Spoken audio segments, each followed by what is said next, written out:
കർത്താവ് യേശുക്രിസ്തുവിൻ്റെ ധന്യമുള്ള നാമത്തിൽ നിങ്ങളെ ഏവരെയും സ്വാഗതം ചെയ്തുകൊള്ളുന്നു. ഇന്ന് നമുക്ക് ചിന്തിക്കുന്ന വിഷയത്തിൻ്റെ ശീർഷകം എന്ന് പറയുന്നത് ജീസസ് അവർ ഹൈ പ്രീസ്റ്റ്. കർത്താവ് യേശുക്രിസ്തു നമ്മുടെ മഹാപുരോഹിതൻ. നമുക്ക് നിമിഷം പ്രാർത്ഥിക്കാം. സ്വർഗത്തിൽ വസിക്കുന്ന അടികളുടെ വാസുട്ട് പിതാവേ, കർത്താവ് യേശുക്രിസ്തുവിൻ്റെ മഹാപൗരോഹിത്യ വേലയെക്കുറിച്ച് ഞങ്ങൾ ചിന്തിക്കാൻ പോകുന്നു. പിതാവേ, നിന്നെ അവിടം വരെ നിന്നെ പിന്തുടരാനും ക്രിസ്തു നമുക്ക് വേണ്ടി ചെയ്യുന്ന വേലയിൽ നിന്നും നമുക്ക് ഗുണം കിട്ടുവാനും ക്രിസ്ത്യൻ പ്രാർത്ഥിക്കുന്നു. ദൈവത്തിൻ്റെ രക്ഷാപദ്ധതി ഇന്ന് കൂടുതലായിട്ട് മനസ്സിലാക്കി തരുവാനും ലോകം അതിനെങ്ങനെയാണ് നശിപ്പിക്കാൻ ശ്രമിച്ചതെന്നും ഇപ്പോൾ അത് നമ്മൾ എങ്ങനെ പുനഃസ്ഥാപിക്കണമെന്നും പഠിപ്പിച്ച് തരാമെന്ന് കൃപ സ്തുതിക്കുന്നു. ദൈവത്തിൻ്റെ കൃപ കൂടെ ഉണ്ടാകണമെന്ന് ഞാൻ പഠിച്ച സകല കാര്യങ്ങളും യേശു നാമത്തിൽ തന്നെ ആമീൻ. വെളിപ്പാട് 14:6 മുതൽ നമുക്ക് ത്രിവിധ ദൂതിലെ ഒന്നാമത്തെ ദൂത് നമുക്ക് കാണാൻ സാധിക്കുന്നു. ആകാശമധ്യേ വേറൊരു ദൂതൻ പറക്കുന്നത് കണ്ടു. അവൻ്റെ പക്കലൊരു നിത്യ സുവിശേഷമുണ്ടായിരുന്നു. സകല ജാതിയും ഭാഷയോടും വംശത്തോടും ഗോത്രത്തോടും അറിയിപ്പാൻ ഒരു നിത്യ സുവിശേഷം അവൻ്റെ പക്കലുണ്ടായിരുന്നു. എന്താണ്? ദൈവത്തെ ഭയപ്പെട്ട് അവന് മഹത്വം കൊടുപ്പീൻ, അവൻ്റെ ന്യായവേദിയുടെ നാഴിക വന്നിരിക്കുന്നു. ആകാശവും ഭൂമിയും സമുദ്രവും നീരുറവുണ്ടാക്കിയവനെ നമസ്കരിപ്പിൻ. നമുക്ക് വെളിപ്പാട് 14 വായിക്കാൻ സാധിക്കും. അങ്ങനെയാണെങ്കിൽ ഇവിടെ പറയുന്നത് ന്യായവിധി വന്നിരിക്കുന്നു എന്നാണ്. The judgment is come. അതൊരു പ്രസന്റ് ടെൻസ് ആണ് ഉപയോഗിച്ചിരിക്കുന്നത്. വർത്തമാന കാലത്തിലാണ് സംസാരിക്കുന്നത്, അതൊരു ഭാവി കാലം ഒന്നുമല്ല. അപ്പോൾ ഈ ന്യായവിധി വന്നതുകൊണ്ട് തന്നെ 3 കാര്യങ്ങളാണ് ആ ദൂതിൽ നമ്മൾ ആവശ്യപ്പെടുന്നത്. ഏതൊക്കെയാണ്? ദൈവത്തെ ഭയപ്പെടുക, രണ്ടാമത്തെ എന്താണ്?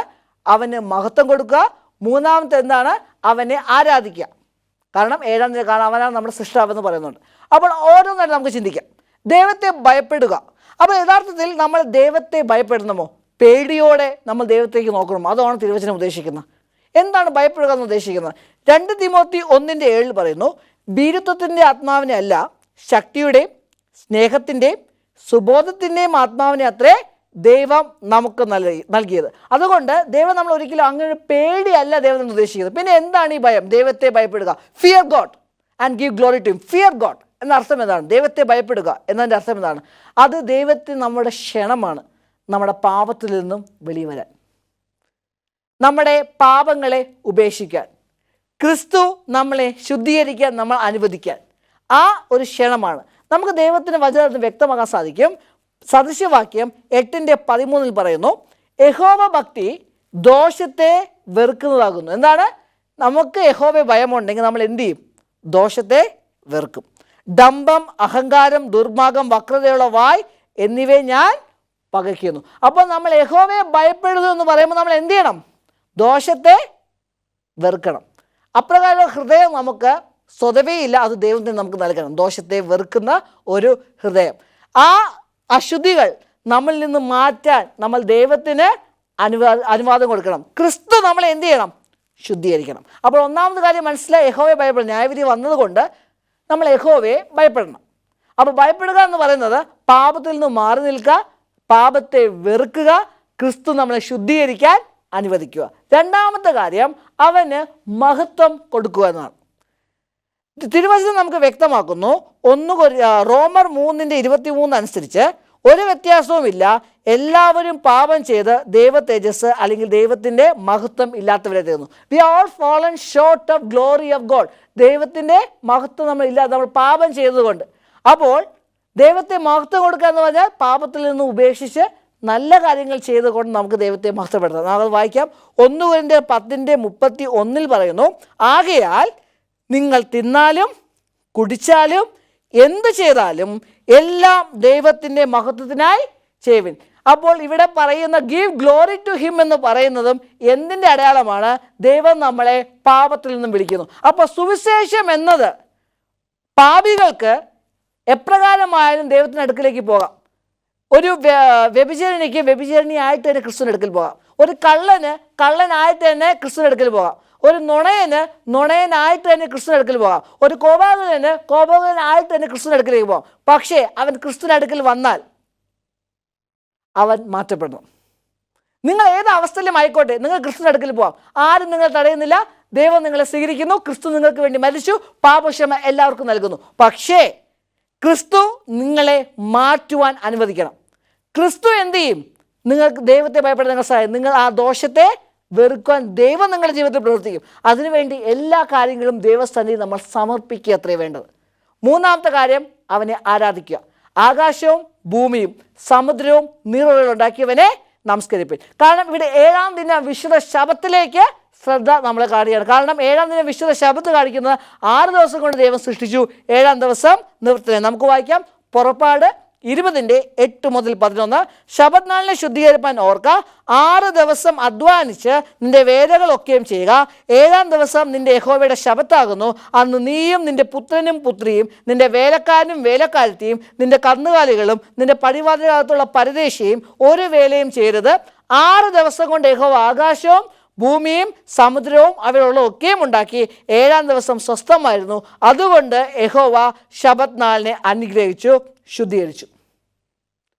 തിരുവചനം നമുക്ക് ഓർമ്മിപ്പിക്കുന്നു, നമ്മൾ എല്ലാവരും നമ്മുടെ താന്താങ്ങളുടെ വഴിയിലേക്ക് തിരിഞ്ഞു പോയെന്ന്. യെശയ്യാവിൻ്റെ പ്രവചനം 53-ാം അധ്യായം. നമ്മൾ പാപം ചെയ്തപ്പോൾ നമ്മുടെ വഴി തെറ്റി. അതൊക്കെ തിരുവചനത്തിൽ വായിക്കാനും സാധിക്കും. റോമർ 3:10-12. നീതിമാൻ ആരുമില്ല, ഒരുത്തൻ പോലുമില്ല, ഗ്രഹിക്കുന്നവനില്ല, ദൈവത്തെ അന്വേഷിക്കുന്നവനുമില്ല. എല്ലാവരും വഴിതെറ്റി ഒരേപോലെ കൊള്ളരുതാത്തവരായി തീർന്നു. നന്മ ചെയ്യുന്നവനില്ല, ഒരുത്തൻ പോലുമില്ല. എന്താണ്? എല്ലാവരും വഴിതെറ്റി ഒരേപോലെ കൊള്ളരുതാത്തവർ ആയിത്തീർന്നു. അപ്പം എല്ലാവർക്കും വഴിതെറ്റി. എന്താകുന്നു? നമുക്ക് ഏത് വഴിയാണ് തെറ്റിയത്? ദൈവത്തിലേക്കുള്ള വഴിയാണ്. ഏതാകുന്നു ഈ ദൈവത്തിലേക്കുള്ള വഴി? എന്താകുന്നു ആ വഴി? യോഹന്നാന്റെ സുവിശേഷം 14-ാം അധ്യായം 6-ാം വാക്യം പറയുന്നു, ഞാൻ തന്നെ വഴിയും സത്യവും ജീവനുമാകുന്നു. ഞാൻ മുഖാന്തരമല്ലാതെ ആരും പിതാവിൻ്റെ അടുക്കൽ എത്തുന്നില്ല. അപ്പോൾ ആരാണ് വഴി? ക്രിസ്തു.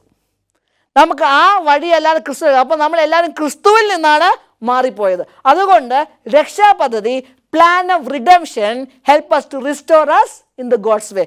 നമ്മളെ വീണ്ടും പുനഃസ്ഥാപിച്ച് ക്രിസ്തുവിൽ ആക്കുന്നു. അടുത്ത ചോദ്യം, നമ്മൾ ക്രിസ്തുവിലാകണമെങ്കിൽ ക്രിസ്തു എവിടെയെന്ന് നമ്മൾ അറിയണം. ക്രിസ്തുവുമായിട്ടൊരു വ്യക്തിപരമായിട്ട് ബന്ധം നമുക്ക് ഉണ്ടാകണമെങ്കിൽ നമ്മൾ ക്രിസ്തുവിലാകാമെന്ന് പറഞ്ഞാൽ അവനുമായിട്ടും വ്യക്തിപരവും അടുപ്പവുമായിട്ടുള്ള ഒരു ക്ലോസ് ഇൻറ്റിമേറ്റ് റിലേഷൻഷിപ്പ് നമുക്കുണ്ടാവണം. അതറിയണമെങ്കിൽ നമ്മൾ ഏതെങ്കിലും വ്യക്തിയെ സ്നേഹിക്കുന്നുണ്ടെങ്കിൽ ആ വ്യക്തി എവിടെയാണെന്ന് നമ്മൾ അറിയണ്ടേ. ക്രിസ്തു എവിടെയാണ് എന്ന് ചോദിച്ചാൽ നിങ്ങൾ ആദ്യം തന്നെ പറയുന്ന ഉത്തരം സ്വർഗത്തിലാണെന്നാണ്. ശരിയാണ്. പക്ഷെ സ്വർഗത്തിൽ എവിടെ? സങ്കീർത്തനം 77:13 പറയുന്നു, ദൈവമേ നിന്റെ വഴി വിശുദ്ധമാകുന്നതാണ്. പക്ഷെ മലയാളത്തിൽ തർജ്ജിമ ചെയ്യപ്പോൾ, വേദപുസ്തകം തർജ്ജിമ ചെയ്യപ്പെട്ടപ്പോൾ ഒരു തെറ്റുപറ്റി. ഇംഗ്ലീഷിൽ വായിക്കുമ്പോൾ thy way O God is in the sanctuary. എന്താണ്? Thy way O God is in the sanctuary. അപ്പം നിന്റെ മാർഗം വിശുദ്ധമാകുന്നു എന്നല്ല, നിന്റെ വഴി വിശുദ്ധമാകുന്നു എന്നല്ല, നിന്റെ വഴി വിശുദ്ധ മന്ദിരത്തിൽ ആകുന്നു. അപ്പോൾ വഴി എവിടെയാണ്? യഹോവയുടെ വഴി വിശുദ്ധ മന്ദിരത്തിൽ. ആരാണ് വഴി? ക്രിസ്തു. അപ്പോൾ ക്രിസ്തു എവിടെയാണ്? വിശുദ്ധ മന്ദിരത്തിൽ. അപ്പോൾ എന്താണ് ഈ വിശുദ്ധ മന്ദിരം? ഈ വിശുദ്ധ മന്ദിരം എന്താകുന്നു എന്ന് മനസ്സിലാക്കുന്നതിന് മുൻപ് നമ്മൾ എബ്രായരുടെ വിശുദ്ധ മന്ദിരം എന്താണെന്ന് നമ്മൾ മനസ്സിലാക്കണം. എന്തിനു വേണ്ടിയാണ് എബ്രായരുടെ വിശുദ്ധ മന്ദിരം പണിതത്? പുറപ്പാട് 25:8 വ്യക്തമാക്കുന്നു, ഞാൻ അവരുടെ നടുവിൽ വസിപ്പാൻ അവർ എനിക്കൊരു വിശുദ്ധ മന്ദിരം ഉണ്ടാക്കണം. കാരണം നമ്മുടെ ദൈവം എന്താണ്? നമ്മളെ സ്നേഹിക്കുന്ന, നമ്മോട് ഒത്തു കഴിയാൻ ആഗ്രഹിക്കുന്ന ദൈവമാണ്. പക്ഷേ ആ അടുപ്പത്തിൽ ഒരൊറ്റ കാര്യമാണ് ഇടയിൽ വരുന്നത്, അത് പാവമാണ്. കാരണം യെശയ്യാവ് 50:1-2 എന്താണ് പറയുന്നത്? രക്ഷിപ്പാൻ കഴിയാതെ വണ്ണം അവൻ്റെ കൈ കുറുകിയിട്ടില്ല, കേൾപ്പാൻ കഴിയാതെ വണ്ണം അവൻ്റെ ചെവി മന്ദമായിട്ടുമില്ല, നിങ്ങളുടെ അകൃത്യങ്ങൾ അത്ര എന്നെയും നിങ്ങളെയും തമ്മിൽ ഭിന്നിപ്പിച്ചിരിക്കുന്നു. ആ ഭിന്നിപ്പ് മാറ്റുവാൻ, തിരിച്ച് നമ്മളെ ക്രിസ്തുവിലേക്ക് ആക്കാൻ, തിരിച്ച് നമ്മുടെ അടുപ്പത്തിലാക്കാൻ ഉള്ള രക്ഷാപദ്ധതിയും ദൈവത്തിൻ്റെ വഴിയും എവിടെയുണ്ട്? സമാഗമന കൂടാരത്തിൽ. കാരണം സങ്കീർത്തനം 121:1 വായിക്കാൻ 1-2 വായിക്കാൻ സാധിക്കുന്നു, ഞാൻ എൻ്റെ കണ്ണ് പർവ്വതത്തിലേക്ക് ഉയർത്തുന്നു, എൻ്റെ സഹായം എവിടെ നിന്ന് വരും? എൻ്റെ സഹായം ആകാശത്തെയും ഭൂമിയെയും ഉണ്ടാക്കിയ യഹോവയിൽ നിന്ന് വരുന്നു. അപ്പോൾ യഹോവ എവിടെയാണ്? സങ്കീർത്തനം 20:2 നമുക്ക് വായിക്കാൻ സാധിക്കുന്നു, അവൻ വിശുദ്ധ മന്ദിരത്തിൽ നിന്ന് നിനക്ക് സഹായം അയക്കുമാറാകട്ടെ. അപ്പോൾ വ്യക്തമാണ്, എൻ്റെ സഹായം എവിടെ നിന്ന് വരും? ആകാശത്ത് നിന്ന് വരും. പർവ്വതത്തിലേക്ക് നോക്കുക, ആകാശത്തേക്ക് നോക്കുക, അവിടെ നിന്റെ ദൈവമുണ്ട്. ആ ദൈവം എവിടെ നിന്ന് അവൻ്റെ സഹായം അയക്കും? സങ്കീർത്തനം 20:2, യഹോവ വിശുദ്ധ മന്ദിരത്തിൽ നിന്ന് നിനക്ക് സഹായം അയക്കും. അപ്പോൾ വിശുദ്ധ മന്ദിരം നമ്മുടെ രക്ഷയുമായിട്ട് വളരെ അടുത്തിരിക്കുന്നു. കാരണം വിശുദ്ധ മന്ദിരത്തിൽ ആരുണ്ട്? യഹോവയുടെ വഴിയുണ്ട്. ആരാണ് യഹോവയുടെ വഴി? കർത്താവ് യേശു ക്രിസ്തു. അപ്പോൾ ഈ സമാഗമന കൂടാരം ഇന്ന് നമ്മുടെ രക്ഷാപദ്ധതിയിലേക്ക് നമ്മൾ പരിപൂർണമായിട്ട് എന്നെയും നിങ്ങളെ നയിക്കുന്നു. പക്ഷെ ഇന്ന് മുഴുവൻ ക്രൈസ്തവർക്കും ക്രിസ്തുവിൻ്റെ ക്രൂശീകരണത്തോടെ രക്ഷാപദ്ധതി അവിടെ അവസാനിച്ചു. പക്ഷേ വെളിപ്പാട് 14 നമ്മൾ 1,44,000 പേരെ വായിക്കുന്നു. അവരെക്കുറിച്ച് വേറെടുത്ത് പറയുന്നത് കുഞ്ഞാട് പോകുന്നിടത്തൊക്കെയും അവർ അവനെ അനുഗമിക്കുന്നതാണ്. കുഞ്ഞാട് എവിടെയെല്ലാം പോയോ അവിടെയെല്ലാം അനുഗമിക്കണം. കുഞ്ഞാടിൻ്റെ വഴി അല്ലെങ്കിൽ ദൗത്യം ക്രൂശിൽ അവസാനിക്കുന്നില്ല. അത് തെളിയിക്കാൻ വേണ്ടിയാണ് ഇനി ഞാൻ ശ്രമിക്കുന്നത്. ഇതൊക്കെ എബ്രായ 8 അധ്യായത്തിൽ നിങ്ങൾക്ക് വായിക്കാൻ സാധിക്കും. സമാഗമന കൂടാരത്തിൽ 6 ഫർണിച്ചേഴ്സ് ഉണ്ട്, 6 സാധനങ്ങളുണ്ട്. സമാഗമന കൂടാരം 3 വിഭജിക്കപ്പെടുന്നു: പ്രാകാരം, വിശുദ്ധ സ്ഥലം, അതിവിശുദ്ധ സ്ഥലം. പ്രാകാരത്തിൽ നമുക്ക് കാണാൻ സാധിക്കുന്നു യാഗപീഠം, അതേപോലെ പിച്ചളത്തൊട്ടി, അതിൽ വെള്ളം. പിന്നെ വിശുദ്ധ സ്ഥലത്ത് നമുക്ക് കാണാൻ സാധിക്കുന്നു കാഴ്ചയപ്പം, ധൂപപീഠം, 7 പൊൻനിലവിളക്ക്. അതേപോലെ അതിവിശുദ്ധ സ്ഥലത്ത് നമുക്ക് കാണാൻ സാധിക്കുന്നു നിയമപെട്ടകം, നിയമപെട്ടകത്തിന് മുകളിൽ 2 കെരൂബുകൾ, പിന്നെ കൃപാസനം. അകത്ത് എന്തൊക്കെയുണ്ട്? മന്നയുണ്ട്, അഹരോൻ്റെ തളിർത്ത വടിയുണ്ട്, 10 കൽപ്പനകളുണ്ട്. പിന്നെ വെളിയിൽ മോശ എഴുതിയ നിയമത്തിൻ്റെ പുസ്തകം ചാരിയും വെച്ചിട്ടുണ്ട്. ഇതാണ് എബ്രായരുടെ സമാഗമന കൂടാരം. ഇതെന്തെല്ലാം സൂചിപ്പിക്കുന്നു? ദൈവമേ, നിന്റെ വഴി വിശുദ്ധ മന്ദിരത്തിൽ ആകുന്നു. ക്രിസ്തു തന്നെയാണ് വഴി, ക്രിസ്തു തന്നെയാണിത്. ഇതെല്ലാം ക്രിസ്തുവിലേക്ക് ചൂണ്ടിക്കാട്ടുന്നു. പ്രാകാരം, ഒരു കാര്യം അറിയണം, സ്വർഗത്തിലുള്ള സമാഗമന കൂടാരം അവിടെ 2 സ്ഥലമേ ഉള്ളൂ: വിശുദ്ധ സ്ഥലം, അതിവിശുദ്ധ സ്ഥലം. കാരണം യാഗം നടക്കുന്ന എവിടെയാണ്? പ്രാകാരം. നമ്മുടെ കുഞ്ഞാട് ആരാണ്? ക്രിസ്തു. ക്രിസ്തു എവിടെ വെച്ചാണ് മരിച്ചത്? ഭൂമിയിൽ. അപ്പോൾ ഭൂമിയാണ് പ്രാകാരം. അവിടെയുള്ള 2 വസ്തുക്കൾ എന്തൊക്കെയാണ്? യാഗപീഠം. യാഗപീഠം കാണിക്കുന്ന കർത്താവ് യേശു ക്രിസ്തുവിൻ്റെ ക്രൂശുമരണം. അതേപോലെ പിച്ചളത്തൊട്ടി. പിച്ചളത്തൊട്ടി എന്തിനെ കാണിക്കുന്നു? സ്നാനം. പക്ഷെ സ്നാനം ക്രിസ്തുവിൻ്റെ ക്രൂശമരണത്തിന് മുൻപല്ലേ ക്രിസ്തു ചെയ്തത്. പിന്നെ എന്തുകൊണ്ട് പിച്ചളത്തൊട്ടി ഇതിന് ശേഷം വരുന്നു? കാരണമുണ്ട്. സ്നാനം എന്തിലേക്ക് ചൂണ്ടിക്കാണിക്കുന്നു? ഞാൻ ക്രിസ്തുവിനോട് കൂടെ മരിക്കുന്നു, ക്രിസ്തുവിനോട് കൂടെ ക്രൂശിക്കപ്പെടുന്നു, അതേപോലെ ക്രിസ്തുവിനോട് കൂടെ ഉയർത്തെഴുന്നേൽക്കുന്നു. ഇന്ന് മുഴുവൻ ക്രിസ്ത്യാനികളും ക്രിസ്തുവിനെ പിച്ചളത്തൊട്ടി വരെ അവനെ അനുഗമിക്കുന്നുള്ളൂ. വിശുദ്ധ സ്ഥലത്തേക്കോ അതിവിശുദ്ധ സ്ഥലത്തേക്കോ അവർ കയറുന്നില്ല. അവിടെ രക്ഷാപദ്ധതി എന്ത് ചെയ്യുന്നില്ല? അവിടെ പൂർത്തീകരിക്കപ്പെടുന്നില്ല. ഇറ്റ് ഈസ് ഫിനിഷ്ഡ് എന്ന് കർത്താവ് യേശു ക്രിസ്തു അവിടെ നിന്ന് പറഞ്ഞ സമയത്ത് കർത്താവ് യേശു ക്രിസ്തു എന്താണ് ഉദ്ദേശിച്ചത്? അതെ, ഇതുവരെ ദൈവത്തിൻ്റെ ഈ കുഞ്ഞാട് എന്ന നിലയിൽ അവൻ്റെ ദൗത്യം തീർന്നു. മനുഷ്യനെ ദൈവത്തിൽ നിന്ന് ഭിന്നിപ്പിച്ചിരിക്കുന്ന സകല പാവങ്ങളും എന്നേക്കുമായിട്ട് ദൈവം എന്ത് ചെയ്തു? മാറ്റി. എഫെസ്യർക്കുള്ള ലേഖനം 2-ാം അധ്യായം 13-14 നമ്മൾ വായിച്ചു നോക്കിയാൽ അവിടെ കാണാൻ സാധിക്കുന്നു, അവൻ നമ്മുടെ സമാധാനം, അവൻ ഇരുപക്ഷത്തെയും ഒന്നാക്കി, ചട്ടങ്ങളും കൽപ്പനകളുമായ ന്യായപ്രമാണം എന്ന ശത്രുത്വം തന്റെ ജഡത്തിൽ നിന്ന് നീക്കി, വേർപാടിൻ്റെ നടുചുവരിൽ ഇടിച്ചു കളഞ്ഞു, സമാധാനം ഉണ്ടാക്കി. 2 പക്ഷത്തെയും നിരപ്പിലാക്കി. പിതാവിനല്ല നിരപ്പ് ആവശ്യം, ദൈവത്തിനല്ല നിരപ്പ് ആവശ്യം, എനിക്കും നിങ്ങൾക്കുമാണ്. ദൈവത്തിന് നമ്മൾ നേരത്തെ മുതൽ ഇഷ്ടമാണ്. പക്ഷെ നമുക്ക് ദൈവത്തെ ഇഷ്ടപ്പെടാൻ വേണ്ടി ഉള്ള വഴിയാണ് കർത്താവ് യേശു ക്രിസ്തു കാൽവരിയിൽ ഒരുക്കിയത്. പക്ഷേ ക്രിസ്തുവിൻ്റെ ദൗത്യം അവിടെ അവസാനിക്കുന്നില്ല എന്ന് നമ്മൾ ഓർക്കണം. കർത്താവ് യേശു ക്രിസ്തു വീണ്ടും എവിടെ കയറുന്നു? AD 31 കർത്താവ് യേശു ക്രിസ്തു മരിച്ചു, ഉയർത്തെഴുന്നേറ്റു. കർത്താവ് യേശു ക്രിസ്തുവിനെ മറിയ കെട്ടിപ്പിടിക്കാൻ വന്ന സമയത്ത് എന്ത് പറഞ്ഞു? ഞാൻ ഇതുവരെ എൻ്റെ പിതാവിൻ്റെ അടുക്കിലേക്ക് പോയില്ല. AD 31 സ്വകാരണം ചെയ്ത ക്രിസ്തു തൻ്റെ ദൗത്യം എവിടെ ആരംഭിച്ചു? വിശുദ്ധ സ്ഥലത്ത്. വെളിപ്പാടിൽ വായിച്ച ഈ വിശുദ്ധ സ്ഥലം എല്ലാ കാര്യങ്ങളും അവിടെ കാണാം. അവിടെ എന്തൊക്കെയുണ്ട്? കാഴ്ചയപ്പം. കാഴ്ചയപ്പം കാണിക്കുന്നത് തിരുവചനമാണ്. അവിടെ ധൂപപീഠമാണ്. ധൂപപീഠം എന്താണ്? സുഗന്ധവർഗ്ഗങ്ങൾ, നമ്മുടെ പ്രാർത്ഥനയാണ്. അത് ആരുടെ നീതിയാൽ പൊതിയുന്നു? നമ്മുടെ മധ്യസ്ഥനാകുന്ന കർത്താവ് യേശു ക്രിസ്തു. പിന്നെ ഉള്ളത് പൊൻനിലവിളക്കാണ്. ഈ പൊൻനിലവിളക്ക് എന്തിനെ കാണിക്കുന്നു? സാക്ഷ്യമാണ്. ചുമ്മാ ഉള്ള സാക്ഷ്യമല്ല, ചുമ്മാ ഒരാൾ ഞാൻ ക്രിസ്തുവിനെ കുറിച്ച് പറയുന്നല്ല, എൻ്റെ ജീവിതം കൊണ്ട് ഞാൻ ക്രിസ്തുവിനെ സാക്ഷ്യപ്പെടുത്തുന്നു. ഈ വിശുദ്ധ സ്ഥലം നമ്മുടെ ദൈനംദിന ജീവിതമാണ്. ഇന്ന് ക്രൈസ്തവർക്ക് ഇല്ലാത്ത ഈ 3 കാര്യങ്ങൾ ഏതൊക്കെയാണ്? കാഴ്ചയപ്പം, തിരുവചന പാരായണം. നിങ്ങൾ തിരുവചനം പാരായണം ചെയ്യാറുണ്ടോ? തിരുവചനത്തെ വായിക്കാറുണ്ടോ? പഠിക്കാറുണ്ടോ? അത് എന്താണ് ദൈവം ഇന്ന് ആ വചനം എന്നോട് സംസാരിക്കുന്നത് എന്ന് നിങ്ങൾ ചിന്തിക്കാറുണ്ടോ? പ്രാർത്ഥന. നിങ്ങൾ ദൈവത്തോട് ഏത് സമയവും മുട്ടുതൊടൊന്നുമില്ല, ചുമ്മാ ഇരിക്കുന്ന സമയത്ത് നമുക്ക് ദൈവവുമായിട്ട് പ്രാർത്ഥനയിൽ ബന്ധിക്കപ്പെടാം. ക്രിസ്തുവിനെ നമ്മൾ അങ്ങനെ പിന്തുടരുന്നുണ്ടോ? 3-ാമത് അവൻ്റെ സാക്ഷികൾ. നമ്മുടെ ജോലി സ്ഥലത്ത്, നമ്മുടെ ഭവനത്തിൽ നമ്മുടെ ഭർത്താവോ ഭാര്യയോ നമ്മുടെ കുഞ്ഞുങ്ങളോ നമ്മളെ കാണുമ്പോൾ ക്രിസ്തുവിനെ കാണാൻ സാധിക്കണം. ജോലി സ്ഥലത്ത് നമ്മുടെ കൂടെ ജോലി ചെയ്യുന്നവർക്ക് നമ്മളെ കാണുമ്പോൾ ക്രിസ്തുവിനെ കാണാൻ സാധിക്കണം. അത് ഇന്ന് നടക്കുന്നുണ്ടോ? സമാന കൂടാരത്തിൽ 3 സ്ഥലമുള്ള പോലെ രക്ഷാപദ്ധതിയിൽ 3 കാര്യമുണ്ട്: ജസ്റ്റിഫിക്കേഷൻ, സാങ്ക്ടിഫിക്കേഷൻ, ഗ്ലോറിഫിക്കേഷൻ. പ്രാകാരത്തിൽ നടക്കുന്ന ജസ്റ്റിഫിക്കേഷനാണ്, നീതീകരണമാണ്. ദൈവം നമ്മളെ നീതീകരിക്കുന്നു, നമ്മുടെ പാപങ്ങൾ ക്ഷമിക്കുന്നു, ദൈവം നമുക്ക് പുതിയ ഹൃദയത്തെ നൽകുന്നു, ദോഷത്തെ വെറുക്കത്തക്ക ഹൃദയം. നമ്മൾ ദൈവത്തെ മഹത്വപ്പെടുത്തുന്നു. എങ്ങനെയാണ്? നമ്മുടെ വിശുദ്ധീകരണത്തിലൂടെ. ദൈനംദിനം നമ്മൾ വേദപുസ്തകം പഠിച്ച് ദൈവത്തിന് നമ്മോട് പറയാനുള്ളത് നമ്മൾ കേൾക്കുന്നു, നമ്മൾ ദൈവത്തോട് പ്രാർത്ഥനയാൽ ദൈവത്തിന് ശക്തി പ്രാപിക്കുന്നു, നമ്മുടെ ജീവിതം ക്രിസ്തുവിനെ ലോകത്തിൽ കാണിക്കുന്നു. അത് മാത്രം ഇത് രണ്ടും നമ്മുടെ ജീവിതത്തിൽ നടക്കുന്നുണ്ടെങ്കിൽ, ഈ ജസ്റ്റിഫിക്കേഷൻ ഒരിക്കലായിട്ടാണെങ്കിലും ക്രിസ്തു ഒരിക്കലായിട്ട് മരിച്ചാണെങ്കിലും സ്നാനം നമുക്ക് ലഭിക്കേണ്ടത് ദൈനംദിനമാണ്. ഓരോ ദിവസം ആരംഭിക്കുമ്പോഴും നമ്മൾ ദൈവത്തോട് ചോദിക്കണം, ഞാൻ മരിക്കുന്നു, ഇനി ജീവിക്കുന്നു ഞാനല്ല, എന്നിൽ ക്രിസ്തു അത്രേ. ക്രിസ്തുവിൻ്റെ ആത്മാവ് നമ്മളെ കൈകാര്യം ചെയ്യാൻ, നമ്മളെ എടുക്കുവാൻ നമ്മൾ ദൈവത്തിന് എന്ത് ചെയ്യണം? അനുവാദം നൽകണം. കർത്താവ് യേശു ക്രിസ്തു നമ്മളെ അനുവദിക്കും. പിന്നെ അത് നമ്മളെ എന്തിലേക്ക്? ഗ്ലോറിഫിക്കേഷനിലേക്ക് നയിക്കുന്നു. ഇവിടെ അതിവിശുദ്ധ സ്ഥലത്താണ് ഇതുള്ളത്, നിയമപെട്ടകമുള്ളത്. നിയമപെട്ടകത്തിനകത്താണ് 10 കൽപ്പനയുള്ളത്. 10 കൽപ്പന ദൈവം നമ്മുടെ ഹൃദയത്തിൽ എഴുതുമെന്ന് എബ്രായ ലേഖനത്തിൽ ദൈവം വാഗ്ദാനം ചെയ്തു. എൻ്റെ കൽപ്പനകളെ ഞാൻ അവിടെ ഹൃദയത്തിനുള്ളിൽ എഴുതും. കൽപ്പനയുടെ മുകളിലാണ് കൃപാസനം. നമ്മുടെ ഹൃദയത്തിൽ ആര് വസിക്കണം? ദൈവം വസിക്കണം. കാരണം ഇനി വേറെ ആലയത്തിന് ആവശ്യമില്ല, നമ്മളെല്ലാവരും മന്ദിരങ്ങളാണ്. ഇതാകുന്നു ദൈവത്തിൻ്റെ രക്ഷാപദ്ധതി. പക്ഷേ ദാനിയേലിന്റെ പ്രവചനം 7-ാം അധ്യായത്തിൽ ഒരു ചെറിയ കൊമ്പിനെ കുറിച്ച് പറയുന്നുണ്ട്. ഈ കൊമ്പ് ഈ മിഡിൽ ഏജസ് കാലഘട്ടത്തിൽ എന്ത് ചെയ്തു? സത്യത്തെ നിലത്ത് തള്ളിയിട്ടു എന്ന് തിരുവചനം എന്ത് ചെയ്തുകൊണ്ട് നമ്മളോട് പറയുന്നുണ്ട്. സമാഗമന കൂടാരത്തെ ഈ ശക്തി ആക്രമിച്ചു. അവൻ എപ്രകാരമാണ് ആക്രമിച്ച? ഈ സമാഗമന കൂടാരത്തിലെ എല്ലാ കാര്യങ്ങളെയും അവൻ ആക്രമിച്ചു. നമുക്ക് ചിന്തിക്കാം. ഒന്നാമത്തെ കാര്യം ആക്രമിച്ചത് യാഗപീഠമാണ്. കർത്താവ് യേശു ക്രിസ്തുവിൻ്റെ യാഗമാണ്. അവൻ എന്തു പറഞ്ഞു? ഈ സഭ എന്ത് ചെയ്തു? റോമൻ കത്തോലിക്ക സഭ പാപ വിമോചന ചീട്ടുണ്ടാക്കി വിട്ടു.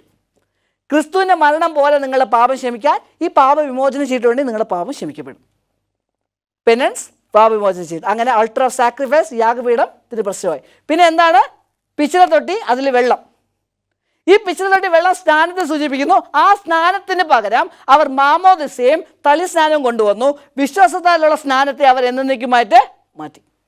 ഒരു കാര്യം കൂടെ ഓർക്കണം. പുരോഹിതൻ യാഗം കഴിച്ചതിന് ശേഷം തൻ്റെ കൈ ഈ പിച്ചള തൊട്ടിയുടെ വെള്ളത്തിൽ കഴുകും. അപ്പോൾ ആ വെള്ളത്തിന് എന്ത് സംഭവിക്കും?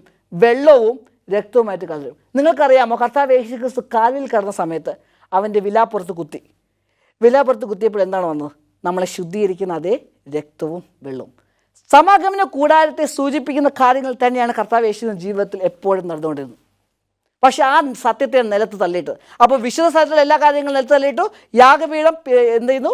പാപവിമോചന ചീട്ട്, അതേപോലെ സ്നാനം, മാമോദിസയും തളിസ്നാനം കൊണ്ട് ചെയ്തു. പിന്നെ അവൻ എന്ത് ചെയ്തു? വിശുദ്ധ സ്ഥലത്തേക്ക് വരുമ്പോൾ നമുക്ക് കാഴ്ചയപ്പം കാണാം. തിരുവചന പാരായണം, തിരുവചനം. അവരെന്ത് ചെയ്തു? തിരുവചനം വായിക്കുന്നതും ഒരു ബൈബിൾ കൊണ്ടു നടക്കുന്നതും ഈ 500-ന്റെ ചുറ്റുപാടുള്ള കാലഘട്ടത്തിൽ ഒരു വേദപുസ്തകം കൊണ്ടു നടക്കുന്നതിന് മരണശിക്ഷയ്ക്ക് യോഗ്യമാണ്. അതുകൊണ്ടാണ് ഇരുണ്ട കാലയുഗം എന്ന് പറയുന്നത്. കാരണം തിരുവചനം എൻ്റെ പാതയ്ക്ക് വെളിച്ചമാണ്. ആ വെളിച്ചം അന്ന് ഇല്ല. ആർക്കും വേദപുസ്തകം കൊണ്ടെടുക്കാൻ പറ്റാതെ പുരോഹിതന്മാർക്ക് വേണ്ടി മാത്രമേ വായിക്കാൻ സാധിക്കുള്ളൂ. പിന്നെ എന്താണ്? ധൂപപീഠം. ക്രിസ്തു നമുക്ക് വേണ്ടി മധ്യസ്ഥം ചെയ്യുന്നു. ക്രിസ്തുവിൻ്റെ നീതിയിൽ നമുക്ക് പ്രാർത്ഥന ദൈവസന്നിധിയിൽ സമർപ്പിക്കാം. പക്ഷേ ആ സഭ അന്ന് പഠിപ്പിച്ചു വേറെ മധ്യസ്ഥന്മാരുണ്ട്. മേരിയുണ്ട്, പത്രോസുണ്ട്. പുരോഹിതമാണ് നിങ്ങളുടെ മധ്യസ്ഥനാണ്. ക്രിസ്തു എന്ന ഏക മധ്യസ്ഥൻ്റെ ദൗത്യത്തെ മാറ്റി. പിന്നെ എന്ത് ചെയ്തു? പൊന്നലവിളക്ക് സാക്ഷീകരണം. അന്ന് ദൈവത്തെ സാക്ഷീകരിക്കും. നമ്മൾ ലോകത്തിൽ വെളിച്ചമാകാൻ പാടില്ല എന്ന് പറഞ്ഞുകൊണ്ട് ക്രിസ്ത്യാനികളെ കൊന്നൊടുക്കി. ഇത് ചരിത്രമാണ്. സമാനുകൂടാരത്തിലെ വിശുദ്ധ സ്ഥലത്തെയും ആക്രമിച്ചു. അതിവിശുദ്ധ സ്ഥലത്ത് നിയമപെട്ടകമാണുള്ള. നിയമപെട്ടകത്തിന് 10 കൽപ്പന. അവർ 10 കൽപ്പനയും ആക്രമിച്ചു. 2-ാമത്തെ കൽപ്പന എടുത്തു മാറ്റി. 4-ാമത്തെ കൽപ്പന 7-ാം ദിന വിശുദ്ധ ശബത്തിന് പകരം യഹോവയുടെ ദിവസമെന്നും അത് ഞായറാഴ്ചയുമാക്കി. 10-ാമത്തെ കൽപ്പന 2 അവർ 10 കൽപ്പനയാക്കി. സമാഗമന കൂടാരത്തെ നിലത്ത് തള്ളിയിട്ടു. അപ്പോൾ ദാനിയേൽ ചോദിച്ചു, ഇത് എത്രത്തോളം? അപ്പോഴാണ് 2300 സന്ദേശസ്. അത് നമ്മുടെ അടുത്ത പഠനമാണ്. പക്ഷേ ചരിത്രത്തിൽ ദൈവം എന്ത് ചെയ്തു? ദൈവം ഒരിക്കലും തോക്കത്തില്ല, തോൽക്കുകയുമില്ല. ദൈവം ഈ സത്യങ്ങളെ തിരിച്ചു കൊണ്ടുവന്നു. ഇതുകൂടി പറഞ്ഞ് ഇന്നത്തെ ദൂത് നമുക്ക് അവസാനിപ്പിക്കാം.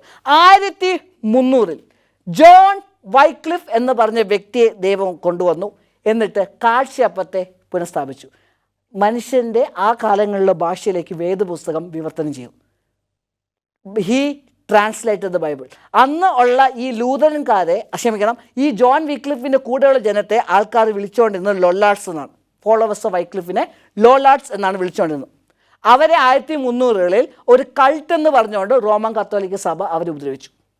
അതിനുശേഷം 1400 മുതൽ 1500 വരെ മാർട്ടിൻ ലൂതർ വന്നു. വിറ്റംബർഗ് ചർച്ചിൽ 95 തീസിസ് അടിച്ച് കുറ്റി നമുക്ക് കാണാൻ സാധിക്കുന്നു. മാർട്ടിൻ ലൂതർ എന്ന് പറഞ്ഞു, നമ്മൾ രക്ഷിക്കപ്പെടുന്നത് വിശ്വാസത്താൽ മാത്രമാണ്. അങ്ങനെ യാഗപീഠത്തെ അദ്ദേഹം പുനഃസ്ഥാപിച്ചു. ലൂതറൻസിന്, ആ മാർട്ടിൻ ലൂതറിൻ്റെ ഫോളോവേഴ്സിനെ വിളിച്ചുകൊണ്ടിരുന്നത് ലൂതറനാണ്. അതാണ് ഇന്നത്തെ ലൂതറൻ സഭ. അവർ ഈ സമാഗമന കൂടാരത്തെയാണ് അവർ പുനഃസ്ഥാപിച്ചത്.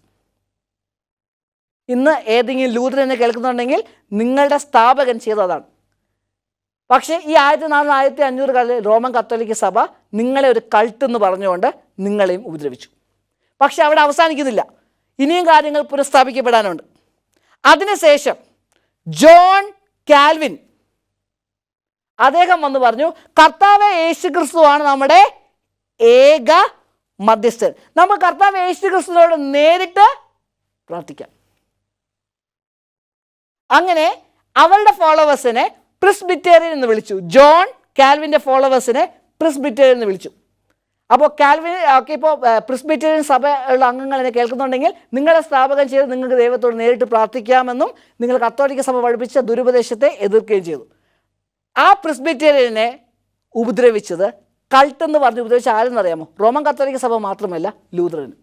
എന്താണ് സംഭവിക്കുന്നത്? ഓരോ സഭയ്ക്ക് ദൈവം സത്യങ്ങൾ കാണിച്ചു കൊടുത്തു. പക്ഷേ ദൈവത്തിൻ്റെ സഭ എന്ത് ചെയ്യണം? വളരണം.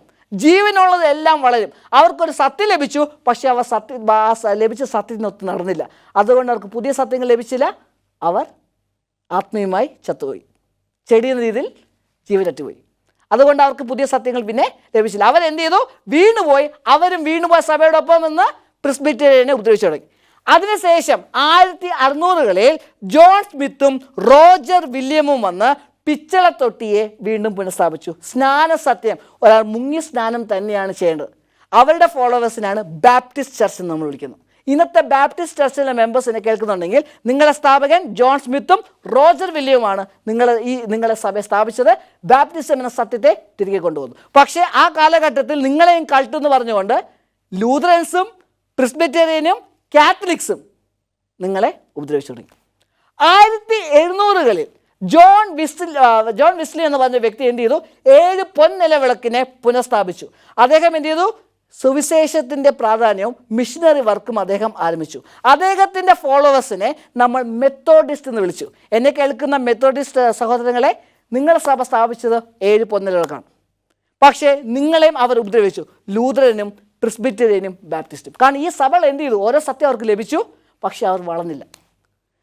ഏറ്റവും അവസാനം 1800-കളിൽ സമാഗമന കൂടാരത്തെ വീണ്ടും പുനഃസ്ഥാപിച്ചുകൊണ്ട്, കാരണം ഈ ബാക്കിയുള്ള എല്ലാ ഫർണിച്ചറും പുനഃസ്ഥാപിച്ചു. ഏതൊക്കെയാണ്? യാഗപീഠം, പിച്ചളത്തൊട്ടി, കാഴ്ചയപ്പം, ധൂപപീഠം, പൊൻനിലവിളക്ക്. ഇനി പുനഃസ്ഥാപിക്കപ്പെടേണ്ടത് നിയമപെട്ടകമാണ്. നിയമപെട്ടകത്തിനകത്തുള്ളത് എന്താണ്? 10 കൽപ്പന. 1800-കളിൽ സെവൻത് ഡേ അഡ്വെന്റിസ്റ്റ് സഭ തിരികെ വന്നു. സെവൻത് ഡേ അഡ്വെന്റിസ്റ്റ് സഭ എന്ന സഭ സ്ഥാപിക്കപ്പെടുകയാണ്. അതിനാദ്യം സെവൻത് ഡേ അഡ്വെന്റിസ്റ്റ് സഭയല്ല എന്നൊന്ന് അന്ന് നമുക്കറിയാം, വില്യം മില്ലറൈറ്റ് മൂവ്മെൻറ്റിനായിരുന്നു അതിനെ വിളിച്ചുകൊണ്ടിരുന്നത്. ആ മില്ലറൈറ്റ്സ് എന്ത് ചെയ്തു? സമാഗമന കൂടാരം സത്യം അവർ പഠിച്ചു. വിശുദ്ധ ശബത്ത് അവർ തിരികെ കൊണ്ടുവന്നു. അങ്ങനെ 4-ാം കൽപ്പനയെ തിരികെ കൊണ്ടുവന്നു. 10 കൽപ്പന അവർ പുനഃസ്ഥാപിച്ചു. ഇതൊരു ഫുട്ബോൾ മാച്ച് പോലെയാണെങ്കിൽ ബോൾ പാസ് ചെയ്ത് ഏറ്റവും അവസാനം ഗോളിലേക്ക് അടിക്കേണ്ട സമയമാണ്. ഈ സെവൻത് ഡേ അഡ്വെന്റിസ്റ്റ് എന്ന് പറയുന്നത് ആ കാലഘട്ടത്തിലെ പ്രിസ്ബിറ്റേറിയൻസും മെത്തോഡിസ്റ്റും കാൽവിനിസ്റ്റും ലൂതറൻസും എല്ലാം കൂടി കാണാം.